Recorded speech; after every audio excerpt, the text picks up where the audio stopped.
ain't saying nothing about being pregnant. I don't want to hear anything about being pregnant. I'm going to just ignore that you said anything about pregnant. We're going to take pregnant out of my mouth.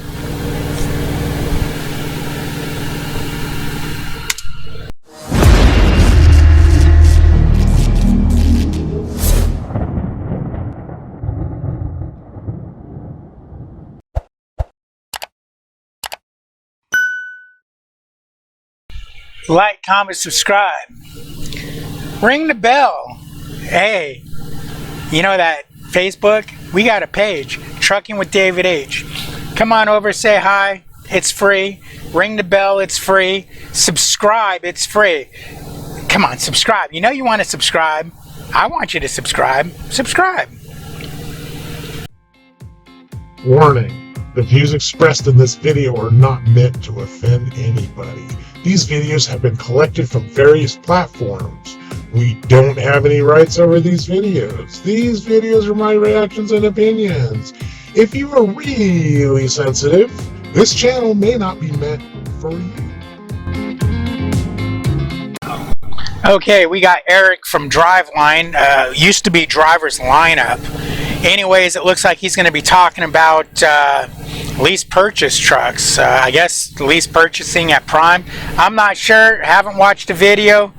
Let's get into it. Let's see what's going on. See if there's anything here for me to touch on. Conversation with you guys. I've been pulling refrigerated freight for almost 7 years, so I'm pushing up on 1 million safe miles. And I'm serving on the driver advisory board for the largest refrigerated carrier in the country, which is Prime Inc. And I've had a mini fleet or a private fleet or whatever you want to call it for about 5 years. And that's given me an enormous amount of heartache, exciting times, losses, gains, you name it. And I want to share with you finally something that I haven't talked about on this channel for a very long time. Actually, I've never talked about it on this channel. And that is some of the destruction that came about with my own trucking company, with Prime Inc. and with running a mini fleet, and I hope that you can. Okay, wow, that was tough to watch. Not that it was a bad video or anything. I just didn't know all of that went down. We have a past, okay, and not a good past. I don't know why. He wasn't my cup of tea because of the, give me your referral, give me your referral, give me your referral. It's the only thing I didn't like that he would do. I hated that. I hate when it's like, you want me to be your trainer? Give me your referral. You want me to talk to you on the phone? Give me your referral. That nonsense. But it must have been much deeper why he didn't like me, because they would look for any. I said something very minor about being pregnant, and it freaking went off the rails like I was some kind of a super, like I said I was gonna somebody or something very innocent. Just was thinking in my head and was like, that's weird. That seemed like it's been a long, literally I'll say it, I was like, man, it seems like she's been pregnant for a long time, and they lost their freaking minds. So I'm worried about me reacting to this video because they might lose their minds with me doing this. I don't know why, because this is just, somebody sent this to me and said, hey, what do you think about this? I was like, I was getting back into reaction videos. Let me do a reaction. This ain't a great reaction video for me to react to. But I figured I had to watch it. I figured I'd put me on camera to watch it. I'll go ahead and play this video, and the little bit of reactions I did you can watch. But I feel bad. I feel bad that he went through all that nonsense, because I don't wish any bad luck or ill will on anybody. But it sounds like he's got it straightened out and things back on track, so hopefully it will all be good from here on out. Yes, he says that he wish he would have listened to so and so and so and so and so and so, or whoever he was talking about. Yeah, when people's done it and they've been there and done it, listen to them. Listen to them. Wow. You know, you look at somebody like this to find out that you should have been looking at him like this. Wow. Wow. Wow, I don't know what to say. Like, comment, subscribe, ring the bell, watch this video. This was the ending of the video, but I'm going to put this at the starting of the video because very little reaction to this video up until now because I was just in shock through the whole video. So go ahead and watch this video. Leave comments, like. Come on, guys, subscribe. Do me a solid so I can make more of these videos because I'll be happy.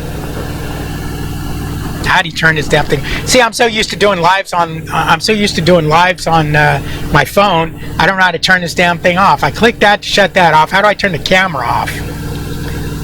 Let's see. Oh, I gotta find. Oh, escape. Learn something from what I've gone through. Maybe take something from my experiences, and maybe you can apply it or use it as a cautionary tale, if you will, on some of the things to avoid, maybe some of the pitfalls to avoid, and some things to think about as you get into a trucking career or as you advance your Sounds good. career. So that's what we're going to talk about today.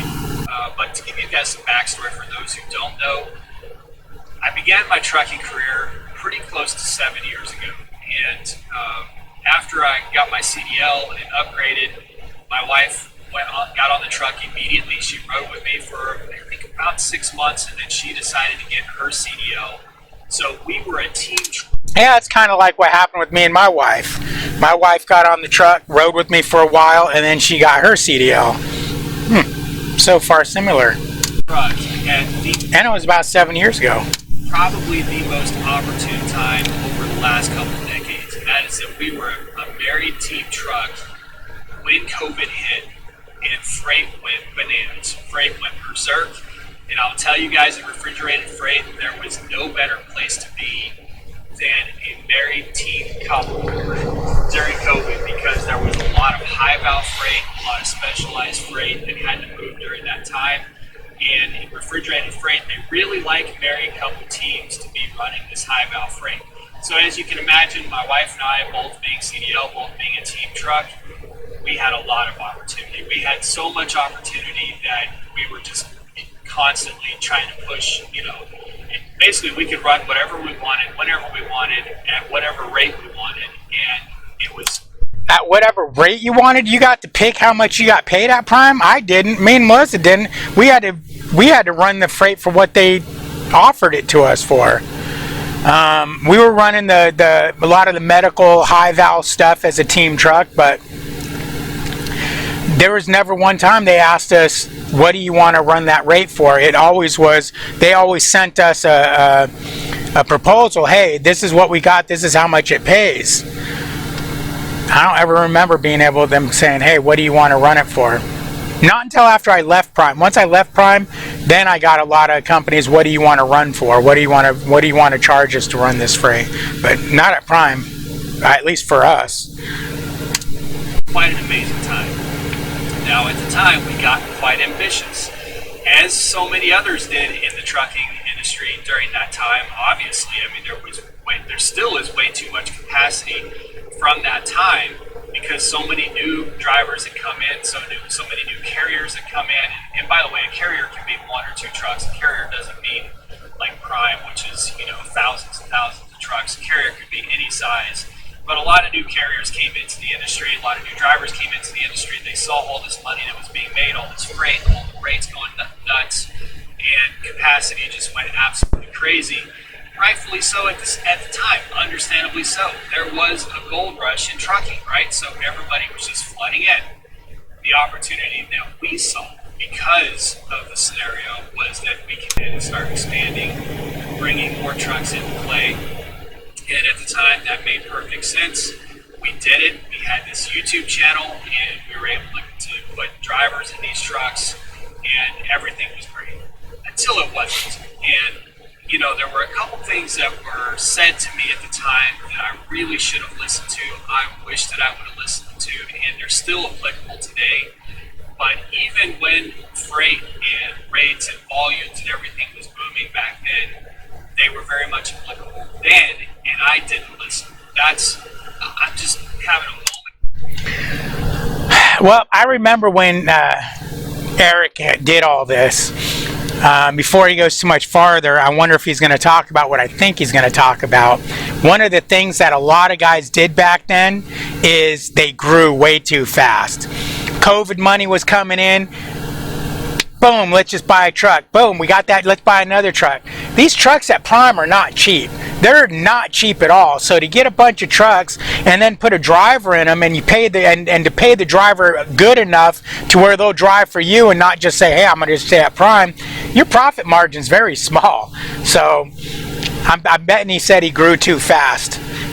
We've seen a lot of that around that time.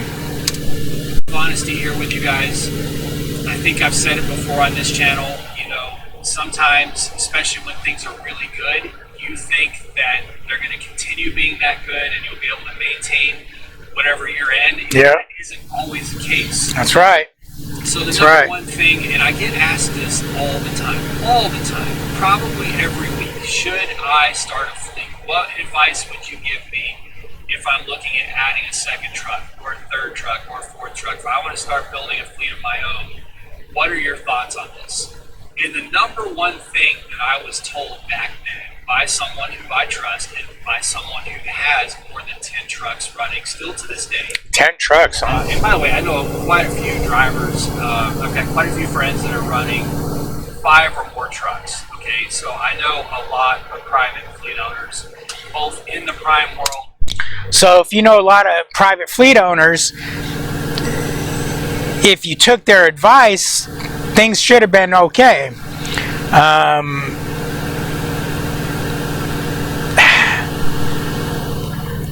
But I understand a lot of times people don't take advice very well. They'll take the good or what they want to hear out of the advice and use it, and anything they didn't like, they just tuck it aside, and then you end up in trouble, failing. So the number one thing that I was told was your ratio for trucks. You always need to have one completely paid off truck for every truck that has a payment. That was the first thing that I was told. That makes sense. So if you have 2 trucks, 1 truck needs to be paid off. If you have 4 trucks, 2 trucks need to be paid off. If you have 6, 3 need to be paid off, and so on and so on and so on. And this individual actually sat down with me and went through all of this and explained this in great detail. But guess what? I didn't listen. Rates were crazy. We were not having any problems with. Driver turnover was always sort of a problem. But I just didn't listen to it and thought that I knew better, and that what was happening at the time was going to continue happening, and we would always be flush with this freight and always be flush with these great rates.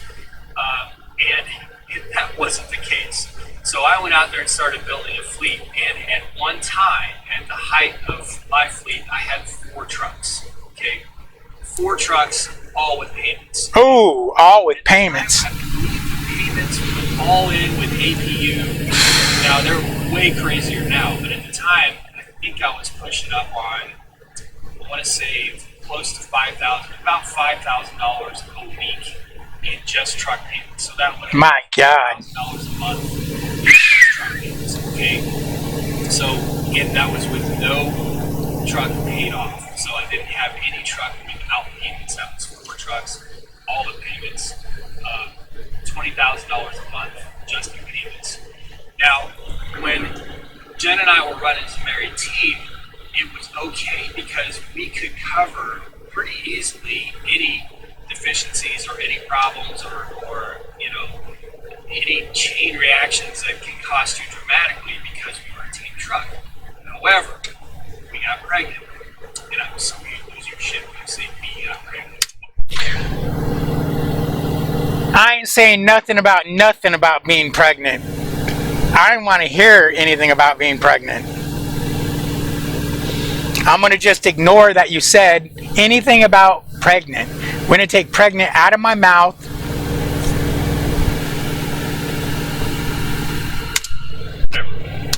If you know, you know. Jenna got pregnant. We now have our son who's 3 years old. She can no longer drive the truck. Solo truck operation, and I did some training, and I kept doing what I could do to somewhat drive a team truck, but I also wanted to be home with her. I wanted to be home with the son. So it just, there was that havoc. And all of a sudden, my truck, because of circumstances. Now, you could say, well, yeah, you guys decided to have a kid. Yeah, but there's a lot of circumstances. There's a lot of circumstances there. Don't just look at that and say, well, my wife and I are not going to get pregnant, so this doesn't apply to me. That's just one of many circumstances that can occur. But that happened. And by the way, I'm not complaining about that either. That is a miracle. My son is a miracle. I wouldn't trade that for the world. Glad that it happened. But that happened while at the same time, COVID freight started, you know what I mean? That whole gold rush started to collapse. So we have two things that are happening. One, my truck, the truck that I'm driving, my wife is not generating the T money that it was generating, not generating the immense profit that it was generating. And at the same time, freight is starting to fall. Okay, so those are two things that happen while I have no paid off truck. If my truck is parked, it still has its payments. If the other trucks are parked, they still have their payments. Okay, so that created a catastrophic scenario. And it was almost overnight, you guys. It happened so fast. The reason you need to have one or more or half, 50% of your fleet paid off is because if one or two or half or more of your fleet is parked for any reason, and my Peterbilt he was broke down for a week and a half, okay? It's a Peterbilt. Don't they break down like every 6 months for a week and a half? Didn't say that. I didn't say that. I didn't say that. If you can all of a sudden go $6,000, $7,000, $10,000, $15,000 in the hole, right? Very quickly. If you've got repairs, you've got drivers down, or another driver is at home and multiple trucks aren't moving, or they get stuck at shippers or receivers, or they're waiting long periods of time between loads. The chain reaction of that can be catastrophic, and that's what happened to me. I had multiple months in a row where all of a sudden I was finding myself in $10,000 or $15,000 in the hole. And because of the truck that I would be driving also had a payment, I couldn't spin myself out of that hole. That's a spin, not spin.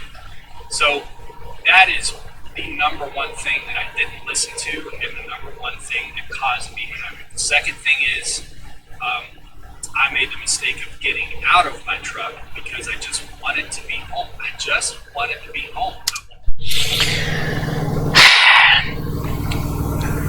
I don't know. It's just me. My thoughts on this. I don't see how you could have a prime truck with that $1,000, $1,200 a week payment and say, I don't want to drive that truck. I want to just put somebody in that truck.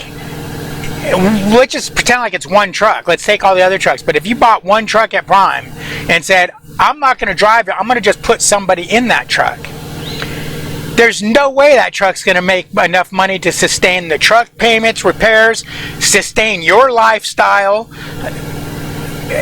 Basically, that truck's going to break even. It's going to pay for the truck payment, your fixed costs, your variable costs, and your driver's costs when it's up and running and everything's working good. So to get out of a truck that isn't paid for and decide I'm retiring and I'm going to just stay home, that was a ballsy move. That was a ballsy, big cojones. To be with my son, to be with my wife, who had just had our first son, her first baby.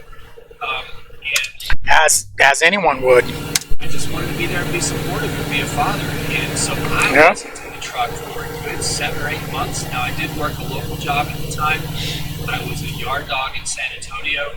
And so that was kind of, it was almost putting food on the table. But the fleet itself was just digging such a hole that was not even, the work that I was doing locally wasn't even offsetting how much the trucking company was putting us in the hole, and just continued to put us in the hole. Chase. And that was, like I said, catastrophic. It was catastrophic. I mean, we went probably, just being completely straight with you guys, we went probably a year with not knowing how we were going to pay bills the next week. Probably at least a year of not knowing how we were going to pay our cell phone bill, not knowing how we were going to buy diapers, all that good stuff. Wow. It eventually provoked me to have to go get back into my truck full time and start running my truck, which I've been doing the last couple of years. It took me a year of getting back into my truck to carve ourselves out of the hole so that we can actually, not live week to week, not live paycheck to paycheck. That's how broke we were. So it's really a couple years that we were that broke, okay? And so that's why you just can't judge a book by its cover, man. I used to watch this guy, his career and everything, and you just thought, I always just assumed he was riding high on the high horse, money coming in right and left. Wow, this is just shocking. This is shocking. I used to give him a bunch of crap about asking for referral money, use me as a referral. And I used to think, why are you doing that? Why are you doing that to people? You've got all this YouTube money coming in. You got all these truck money coming in. Why are you begging for referral money from people? Just give them the information and let them have the information. So, I think that's where we butted heads and went our separate ways. Is the more he did that, the more I couldn't stand that he was doing that, because I don't know, the way he would do it always made me feel like he was just, screw you, give me your money, and that's all I care about. Because one, you just thought he was way up here financially and superiority, and just boom. So why are you why would a millionaire ask somebody that's scraping for dollars to, give me give me everything you can? Now I see, that I'm just amazed. I don't even know what to say. Don't even know what to say. If I got back and listened to one thing during that time, it would have been, do not add a second truck. No matter how good the freight economy is, or how bad the freight economy is, do not add a second truck unless and until your first one is paid off. You have to be able to run your truck. I bet you people have advised you that. Run one truck with no payment to be able to get the second one out of the hole. And you have to be able to run two with no payment to get the third and fourth out of the hole. Otherwise, you just can't get out. You're not going to be able to dig yourself out. So that was, pretty. It's hard to describe, guys. It was hell. Okay, we lost our fourth truck. Had to walk away from that one, and I believe it was January of 24. I think. So this is 25, so I think it was January. Wow. About January of 2024, I had a conversation with my fleet manager. Still didn't have a paid-off truck even then. And just went and had a conversation with my fleet manager. I was like, hey, this is a problem. Because I had already been driving for about 6 months at that time, back in the truck, back full-time on the road. And for that 6 months, I've basically been driving, just running my butt off, not home very much, and not getting anywhere out. Wow. If I went home for 3 or 4 days, I was not getting out of the hole. I still, even with 3 trucks, in that $3,500, $4,000 a week in payments, if the other 2 trucks went sideways, it was absolutely devastating to me. And I could have a week where I would get $3,000 or $4,000 net profit on the truck that I was running, but the other 2 trucks would cost me that money. Oh, so man. As profitable as I was just watching that money just go right out the door, right? So it was a big, big problem. Now we had one driver who we still have. He's a very close friend of ours. He drives our Peterbilt, and he had no intention of leaving. He's been driving with us for over 3 years, I believe. Nice.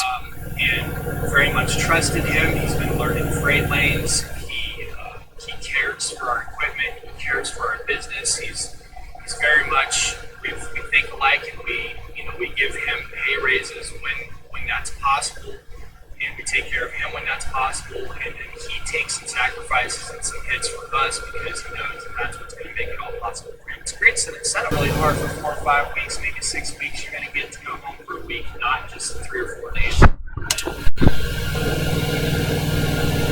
Did he just say run really hard for 4 or 5 weeks? You get to go home for a week?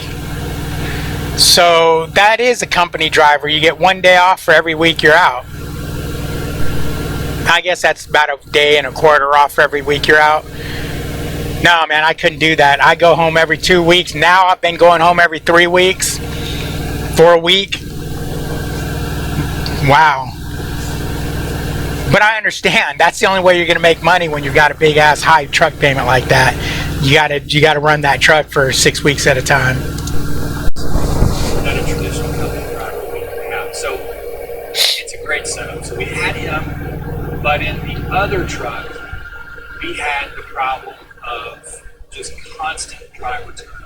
Constant. This was actually the third and fourth truck with this problem. Like, we had so many problems. We had trucks, running into things and having to get towed and going home for problems they had at home. We had a team truck where the drivers were fighting on the side of the road. It was just, problem after problem after problem.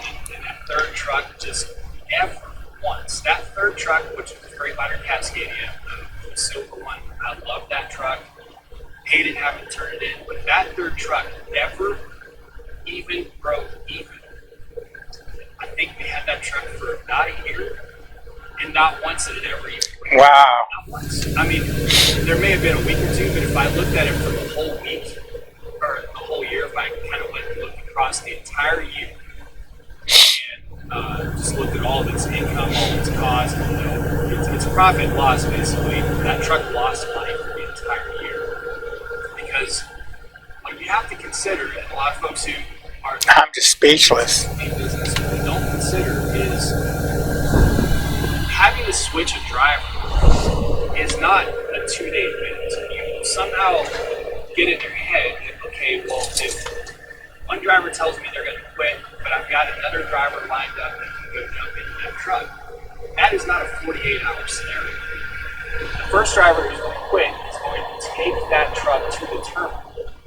Whether they inform you ahead of time or not, leave that truck at the terminal, then you have to go to the terminal with your truck.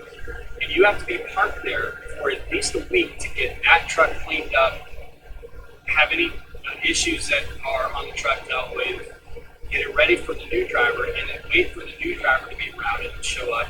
Their stuff moved in. So it's probably going to be 2 weeks, maybe 3 weeks for that truck to be moving again. And it's going to take your truck off the road for a week or two to assist in getting that truck moving again. So if you have to switch drivers, you're looking at potentially 2 trucks, your truck and that truck, with no revenue for 2 to 3 weeks. If both those trucks have payments, that's going to be absolutely devastating. And when that happens back to back, you have to do that 2 or 3 times within a quarter. Again, devastating. Okay? And that was the rut that we were constantly in with that third truck. And it's not that this doesn't work. It's not that running a private fleet didn't work. It's that it didn't work when all 3 of those trucks had a payment. And that's the scenario we were in. So we built when things were great. We built when we were a team truck, married team truck, where all the revenue, all the net profit stays between us because we're married, so we're not paying out to anybody else or co-driver. It all stays with us on the truck. We go from that to a scenario where we don't have that, and then we have these, start getting into these problems with driver turnover and things like that, and trucks breaking down, and drivers having to spend more time at home than they initially planned, and yada yada. Anyway, at the beginning of 2024, we did have to walk away from that second truck, or the third truck, however you want to look at it out. So as a side note, for those who are out there saying that you can't walk away from a lease purchase or a standard lease, I will tell you that I walked away from both. I walked away from a standard lease with Prime because I had to walk away from a standard lease to get into my lease purchase because you can't do both. And then I've had to walk away from 2 lease purchases. Oh man, you lost 2 trucks? You can't walk away from a standard lease and a lease purchase, I will tell you that. Now I've had Yeah, you can walk away, but you're going to lose a ton of money with just a standard lease. You're going to lose all the money that they keep X amount of cents per mile to give you a lease completion at the end of the Prime's lease. So that money's racking up in there. Well, when you walk away from that lease, they don't give you that money. They take that money. Then on top of that, they go through that truck with a fine-tooth comb and charge you for any wear and tear on that truck. Tires, brakes, steering wheel cover, seat covers, carpet, holes in the dash, holes in the cabinets, anything and everything. So it's a lose-lose walking away from a walk-away lease. Now, to get a lease purchase, you've got a big-ass down payment on the truck. It varies depending on how long you've been leasing with Prime, so we won't get into that, but you're going to lose that big down payment, plus they're going to go over that truck and say, hey, you're trying to give us a truck with, you know, bullet holes in the side of it, I don't know, there's somebody tied up under your bunk, we don't want this truck back. So it's a lose, lose, lose, lose. I don't even know I don't even know if I can make a video out of this, because I'm just dumbfounded watching this. I'm just dumbfounded. I walked away from one that cost very little to nothing. I think the lowest one I had was like $400 in cleaning fees or something like that. Nice. And then I've had to walk away from one that had thousands of dollars, and that was that third one, because the driver who was in that was just he presented himself as something he was not. I'll just put it that way. He left that truck a disaster with damage on it, and, you know, whatever. It was. So anyway, that was now a loss on a lease purchase. When you walk away from it, you lose all your deposit and any monies that you put down to have any kind of upgrades to. Same thing with the lease truck you used. I forget, you have to put a deposit on or pay for all the extras you get on your lease truck. People want to do a regular lease, which means they turn it in at the end of the lease, but they want to order fancy seats, leather, disc brakes, this whiz bang that, whiz bang this, and put all this extra money into a truck they're going to give back at the end of 3 years. I don't understand it, but they do it. Black grill, or upgraded headlights, or upgraded seat, or anything that you did, you pay extras. You pay extras, you lose all that too. So it did cost me in that sense a lot, and it was a very expensive lesson to learn. But now that we're in this sort of freight recession and everybody's just trying to struggle just to get through it, Yeah. having the two trucks in the scenario that I have now is an absolute blessing compared to back then. And I made the decision. Now, sitting where I'm at now, I think, God, I wish I had that third truck. I wish that there was some way to get through that. No. But looking back and after having that conversation with my fleet manager at the time, we were basically right up against a scenario where if that truck could have turned around, could have got a great driver in it, could have gotten really lucky with some freight, gotten on a good grind, and it could have made it through a few months, maybe. But it's also possible that if that truck continued doing what it was going to do, then it would have completely broke my back and shut down my business. I could have lost everything if I continued trying to risk it with that third truck. And it's basically what my fleet manager, we had a great relationship. He's no longer with the company, but we had a great relationship. At the time, I used to talk to him on his cell phone. He was on hold. And I said, look, here's my scenario. I think it makes the most sense right now, as much as I hate it to lose this third truck, because it's just dragging me down. I know that it was dragging him down. I know it was a problem for both of us. I said it could come out of this. It could turn out to be a really good thing, but it also could destroy me. And I think this is the best thing to do, is walk away from this. And his response was, I can't advise you on which decision to make, but I think that you're making a great decision. And that ended up being perfect, because now I'm in a scenario where, because I took risk, and I'm glad that I took risk, because risk put me where I'm at, but I took too much risk. And if I didn't rip that Band-Aid off, and if I didn't make the decision at the time to limit and minimize the risk, then I could have nothing. But because I kind of chose what risk I could swallow and what risk was just going to put me in too bad of a position, now I'm in a position where I can spend much more time at home. I'm in a much more manageable scenario. I could scale and grow if I have to. I am going to have to eventually get more trucks because And start the nightmare all over again. a couple years. But that said, and I'll give you guys a little bit of a hint of some of the videos that are coming up soon here in the next few months. I will not, as of summer of 2025, what I will not do is go do a brand new truck lease purchase. I just will not. I'm not saying that it's not an okay idea if you're just starting your trucking career, but for someone who's not just starting their trucking career like me, I'm not willing to go reset and do that grind with that high of a payment and that much liability. The payments are just way. So what are you gonna do? You're gonna go get a truck with 400,000 or 500,000 miles on it and hope that it lasts a couple of years? I mean, really, what are you gonna do? I'm at a loss. I don't know about this video. So high and the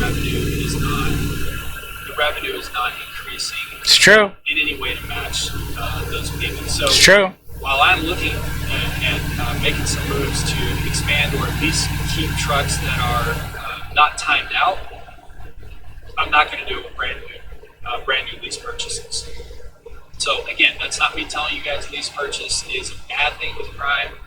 I'm just saying it's not something that fits where I'm at in my career. I'm just not willing to take on that kind of payment with the gross revenue. Right now, I'm in a situation where if my truck only grosses, the truck that I drive, if I go out there and that truck grosses $1,000 on one load, I get a paycheck. That's kind of where I'm at. Now, it wouldn't be a big paycheck, but I'd get a paycheck. So I'm just not willing to have to go out there and kind of start over with a brand new lease purchase. I don't think the market supports that. I don't think Prime's freight supports that right now. At least you're being honest. There are other ways to get through that, and that's kind of what I'm working on. I will share those with you in the next couple of months, but I just wanted you guys to kind of hear what I went through and how you just need to, as I've said in multiple videos in the last couple of months, in times like these where there's just not the freight, where there's just not the strength of the freight market to support high risk and expansion, you really need to get a hold of your expenses in every way possible. You need to get your cost as low as possible. Absolutely.